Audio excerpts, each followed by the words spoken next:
2 out of every 3 matches struck anywhere on Earth belonged to one man. Every kitchen in Berlin, every cigarette in Chicago, every candle in Bombay. Strike a match in 1930 and 2 times out of 3 Ivar Kreuger earned from the flame. This is the story of the most trusted man in world finance, and of the morning in Paris when the trust ran out.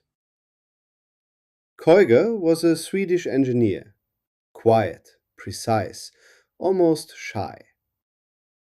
He took something nobody thinks about, the safety match, and turned it into an empire of 200 companies. But matches were never the real product. The real product was trust. Here is how it worked. In the 1920s, Europe's governments were broke. The banks would not lend to them. Kreuger would. $75 million to France, $125 million to Germany, loans to Poland, Hungary, Greece. And in exchange, each government gave him the national match monopoly. A private businessman lending to nations and taking their fire in return. The world did not find this alarming. The world found it magnificent. His securities became the most widely held in America. His dividends paid up to 20% year after year, like clockwork.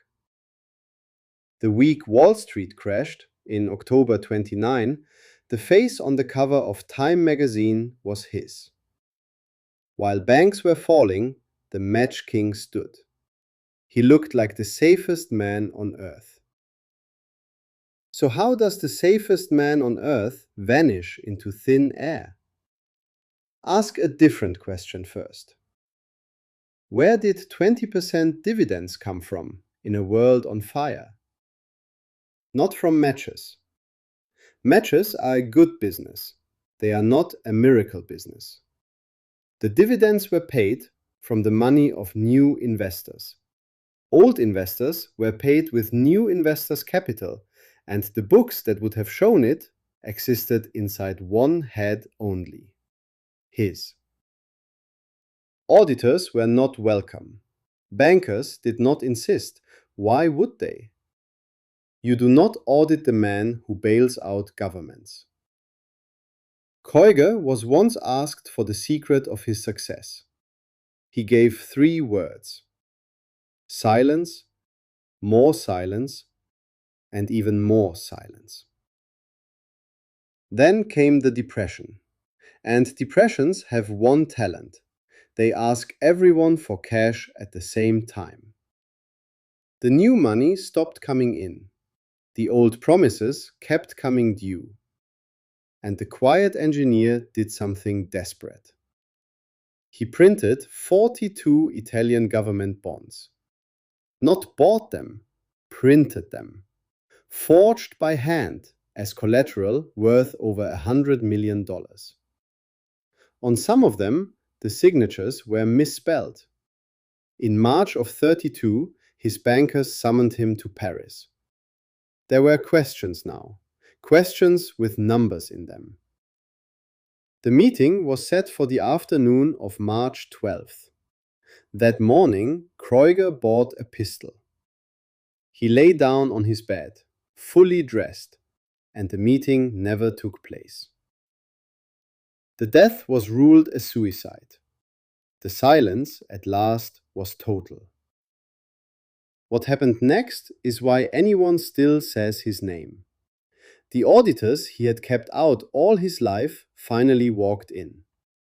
They found the empire was hollow, assets overstated by hundreds of millions. The miracle had never existed. The crash that followed wiped out shareholders on 2 continents.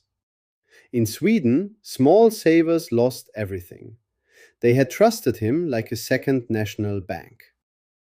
And in Boston, Lee Higginson, a banking house older than the republic it served, the house that had vouched for Kreuger to all of America, did not survive him. Then the United States Congress did something about it. 1933, 1934, the securities laws. For the first time, every public company was forced to open its books to independent auditors. Not invited, forced. The rule that no company may live inside one silent head exists because of him. Every audited annual report, every disclosure, every accountant who walks into a company uninvited, that is his monument. The man whose secret was silence is the reason companies are no longer allowed to be silent.